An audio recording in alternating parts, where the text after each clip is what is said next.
glorify God. Pag ikaw lang mag-isa sa kwarto mo, you glorify the Lord. Nothing wrong with that.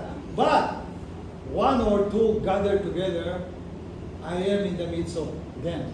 Amen? 2 or 3 gather together, I am in the midst of them. Diba? Sabi niya sa Bible. Kaya lahat tayo ay isa, no? Sama-sama natin niluluwalhati ang Diyos. Natutuwa siya sa atin dahil sama-sama tayo. Niluluwalhati ang Diyos. Dahil sa isang linggo na pagtatrabaho natin, tapos bigla tayong magsama-sama. Kaya pag nag-pray tayo sa umaga, bago tayo mag-start, salamat po o Diyos na sa binigay mong araw na ito upang kami magkatipon-tipon, magpuri sa iyo, magpasalamat sa isang linggo, pinagtagupay mo kami.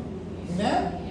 So, yun. Kaya, sabi niya sa Psalm 95:1-2, halina tayo umawit sa Panginoon, lumapit tayo sa Kanya na may pasasalamat. Kaya itong ginagawa natin pag-awit, pagsayaw, ito'y ginagawa natin sa pag-awit sa Panginoon bilang pasasalamat sa Kanya.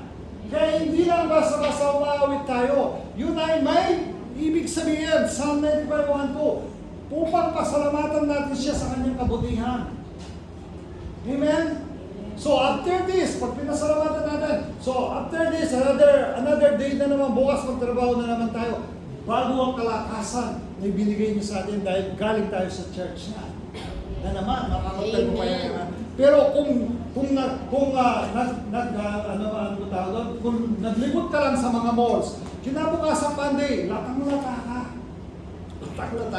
Parang ang daming masakit sa katawan mo, ang daming kulang sa'yo. Pero kung galing ka sa church, ang lakas-lakas mo yung Monday.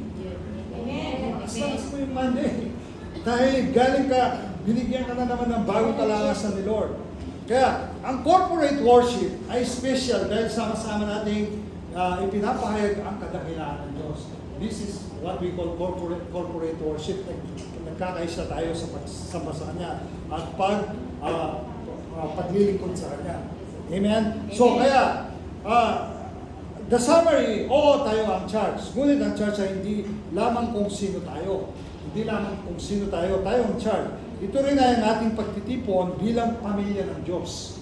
Kaya we are family of Christ, a family of God. Kaya tayo nagtitipon, hindi lamang bilang tayo. Ang pagpunta sa church, linggo-linggo ay pagkakataon upang sumamba, matuto, magpalakasan, at maglingkod, no? At maglingkod ng magkakasama para sa kaluwalhatian ng Diyos. So kaya lahat tayo nagsasama-sama dito, no? Upang maglingkod tayo ng may kaluwalhatian sa Diyos.